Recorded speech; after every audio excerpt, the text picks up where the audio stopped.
Hotel व्यवसायी सङ्घ काठमाडौँको अध्यक्ष सुरेश बरालज्यू आसन ग्रहणको लागि हार्दिक अनुरोध गर्दछु।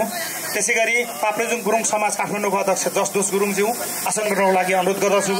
आसन ग्रहणकै क्रममा ताप्लेजुङ नेवार समाज काठमाडौँको अध्यक्ष जीवन कुमार शीर्षज्यू, ताप्लेजुङ सुनसरी सरोकार समाज धरानका अध्यक्ष वासुदेव गौतमज्यू, ताप्लेजुङ सुनसरी सरोकार समाज इटहरी अध्यक्ष याम कुमार सुब्बाज्यू, एकता होटल व्यवसायी सङ्घका वरिष्ठ उपाध्यक्ष सलमान थलङज्यू आसन ग्रहणको लागि हार्दिक अनुरोध गर्दछु। तेह्रथुम सरोकार समाज नेपालका अध्यक्ष डिलीराम ढुङ्गेलज्यू आसन ग्रहणको लागि अनुरोध गर्दछु।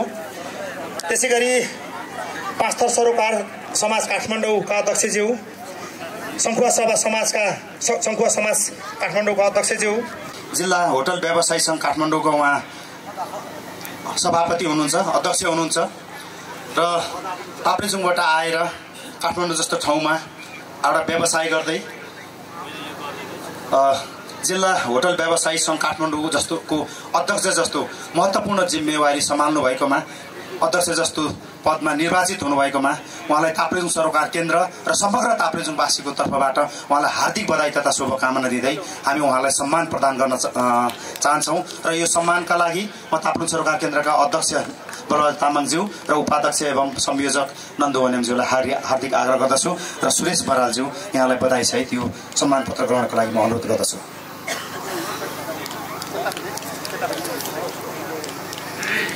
सुरेश बरालज्यूको लागि एकचोटि जोरदार ताली बजाइदिनको लागि। एकता होटल एवं गेस्ट हाउस व्यवसायी सङ्घ काठमाडौँका वरिष्ठ उपाध्यक्ष हुनुहुन्छ। यो महत्त्वपूर्ण जिम्मेवारीको लागि यहाँलाई पनि हार्दिक ताप्लेजुङ सरोकार केन्द्र र समस्त ताप्लेजुङवासीको तर्फबाट हार्दिक बधाईसहित यहाँको कार्यकाल सफलताको कामनासहित यो सम्मान व्यक्त गर्न चाहन्छु। फुङलिङ 10 फुरुङबु निवासी हुनुहुन्छ। उहाँले चाहिँ हङकङमा आयोजना भएको 4 टाइल बेस च्याम्पियन, यो चाहिँ 298 किलोमिटरको एउटा चाहिँ भनौँ एउटा चाहिँ रनिङ हो। उहाँ चाहिँ 2023 र 2025 सालको च्याम्पियनसिप हुनुहुन्छ।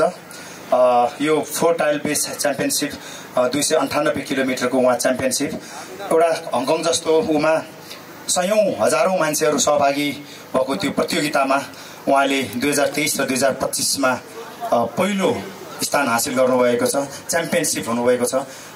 उहाँलाई यो सम्मानको लागि हार्दिक बधाईसहित म यो सम्मान ग्रहण गरिदिनको लागि म नोगु यमज्यूलाई हार्दिक आग्रह गर्दछु।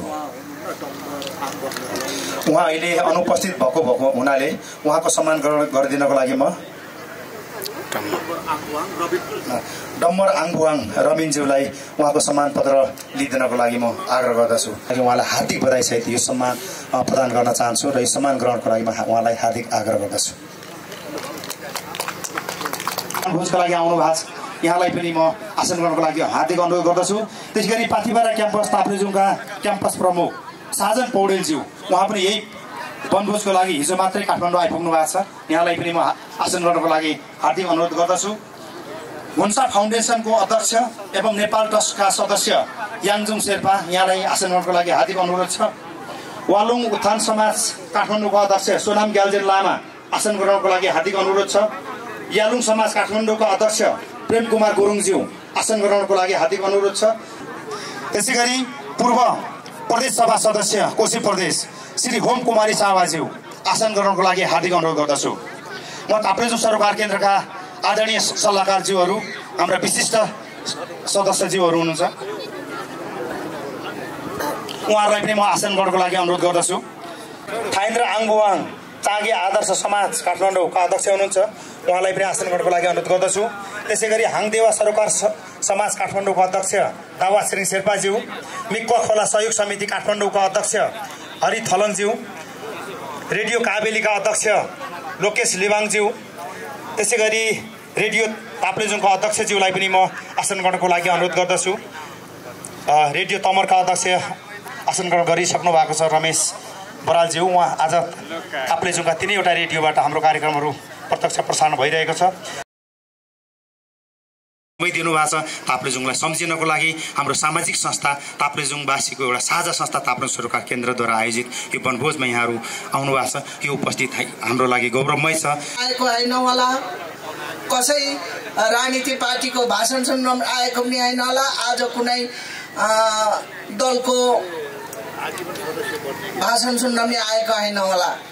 म एकदम गौरवको साथ भन्छु, यो सरकार केन्द्रलाई म एकदम धेरै हार्दिक आभार प्रकट गर्छु। किनभने कुनै पनि एउटा सभा समारोहमा अर्थात् कुनै पनि एउटा पार्टी भोज भत्यारमा हामी सीमित मात्रै जिल्लाको भेट हुन्छौँ, तर यस सरकार केन्द्रको वनभोजले जिल्लाको सार्वभौम जिल्लावासीलाई बोलाएर हामी जिल्लावासी हुँ है भनेर हाम्रो जिल्लावासीको एउटा हाम्रो परिचयलाई रिन्यू गर्ने एउटा माध्यम हामी सालपछि हामी यस सरकार केन्द्रले वनभोज आयोजना गरेर वनभोज कार्यक्रममा हामीले हाम्रो ताप्लेजुङवासी हौँ भनेर सम्पूर्णको भेटघाट भएर हामीले आफ्नो परिचयको ताप्लेजुङवासीको एउटा हाम्रो परिचयलाई रिन्यू गर्ने थलो पनि म देख्छु। यस कार्यक्रममा उपस्थित धेरै यहाँ समाजसेवी, राजनीतिज्ञ र बौद्धिक व्यक्तित्वहरू हुनुहुन्छ। सबै कुरो यहाँहरूलाई थाहा छ सरकार केन्द्रले के गरेको छ के गरेको छैन भन्ने। बरु यस विषयमा म अभिज्ञ छु होला। मैले अभिज्ञता आफूले जाहेर गर्दै गर्दा पनि मैले बुझेको यो सरकार केन्द्रले ताप्लेजुङमा मात्रै नभएर ताप्लेजुङमा यो काठमाडौँको ठाउँमा बाहिरबाट आउनुभएका साथीहरूलाई पनि केही सहयोग गरेको, आपद विपदमा सहयोग गरेको, ताप्लेजुङवासीको हरेक विपत्तिमा सहयोग गरेको, यो सम्पूर्ण कुरो मैले अहिले यहाँ दुई शब्द बोलेर सबै अपुग हुन्छ होला। मैले यहाँ सबै भन्नमा मलाई सबै जानकारी नहुन पनि सक्छ, मैले भन्दाखेरि यहाँ अपुग पनि हुन सक्छ। त्यसैले आज यस कार्यक्रममा सम्पूर्ण उपस्थितिहरूमा म असाध्यै साह्रो खुसी छु। यहाँहरू असाध्यै साह्रो खुसी भएको देख्छु। यहाँहरू असाध्यै साह्रो रमाइलो आजको दिन रमाइलो मानिराखेको मैले देख्छु।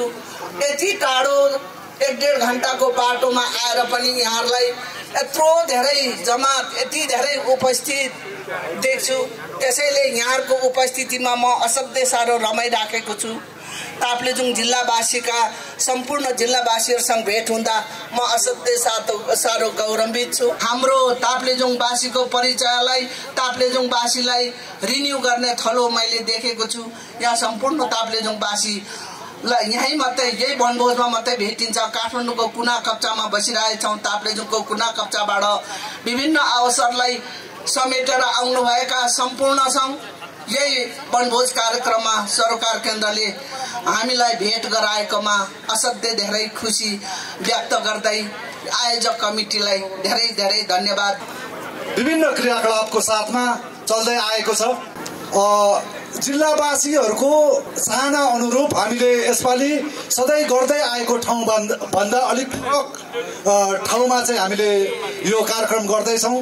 यो हाम्रो चाहनाले होइन, ताप्लेजुङ जिल्लाका विभिन्न आदरणीय दाजुभाइ दिदीबहिनीहरूको यो खालको चाहना भएको कारणले आज हामी जगरसिंह बहुवाको यो टावर डाँडा स्थित यो ठाउँमा छौँ।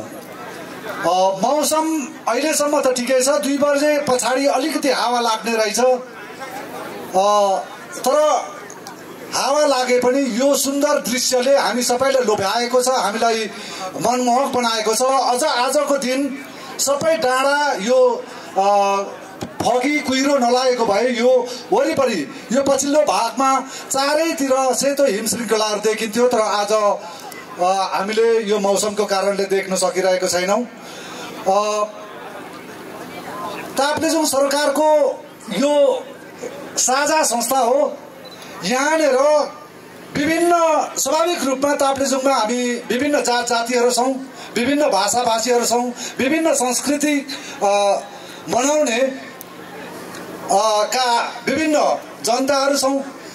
त्यसैले गर्दाखेरि यो ताप्लेजुङ सरकार केन्द्र सम्पूर्ण ताप्लेजुङे समुदायको एउटा आस्थाको केन्द्र बन्न सफल भएको छ। यहाँ कुनै वर्गको कुरा हुँदैन, कुनै पार्टीको कुरो हुँदैन, कुनै राजनीतिको कुरो हुँदैन। यो कार्य जतिखेर ताप्लेजुङ सरकार केन्द्र स्थापना भयो त्यो समयदेखि हाम्रा अग्रज दाइहरूले त्यो भावनाका साथ यो ताप्लेजुङ सरकार केन्द्रलाई सञ्चालन गर्दै आउनु भएको छ र हामीले त्यही अनुरूप यो सरकार केन्द्रलाई आजसम्म हामीले त्यही भावनाका साथ सञ्चालन गर्दै आएका छौँ। त्यसै कारणले यो ताप्लेजुङ सरकार केन्द्र हाम्रो सम्पूर्ण जिल्लावासीहरूको एउटा साझा संस्था हो। यहाँनिर मैले भनिसके कुनै पनि राजनीति चल्न दिँदैन। आफ्नो मान्यता हुन्छ, आफ्नो हामी विभिन्न मान्छेहरूको आफ्ना वैचारिक विचारहरू हुन्छ, आफ्नो अन्य विषयहरू हुन्छ। तर यो ताप्लेजुङ सरकार केन्द्रमा यी विषयहरू चल्दैन र कहीँ कतै त्यस्तो खालको भ्रम छ भने यही मेरो स्वागत मन्तव्यबाट यो विषय छैन भन्ने म यहाँहरूमा प्रश्न पार्न चाहन्छु र यसरी नै ताप्लेजुङ सरकार केन्द्र अघि बढ्छ भन्ने म विश्वास लिँदै मेरो छोटोभन्दा छोटो मन्तव्य यी अन्त्य गर्न चाहन्छु। धन्यवाद। सेवारो खानुहोस् ल यता नहेर्नुहोस् ल। ताप्लेजुङ पूर्व मन्त्री, ताप्लेजुङका प्रतिनिधि सभा सदस्य र ताप्लेजुङ सरकार केन्द्रका संस्थापक महासचिव योगेश भट्टराई वेलकम। अतिथि आश्रमको लागि हामी त पाउँदैनौँ होला तर यो पाउनुहुन्छ नि के गर्नु त्यसैगरी ताप्लेजुङ सरकार केन्द्रका पूर्व अध्यक्ष एवं सल्लाहकार बालकृष्ण श्रेष्ठज्यू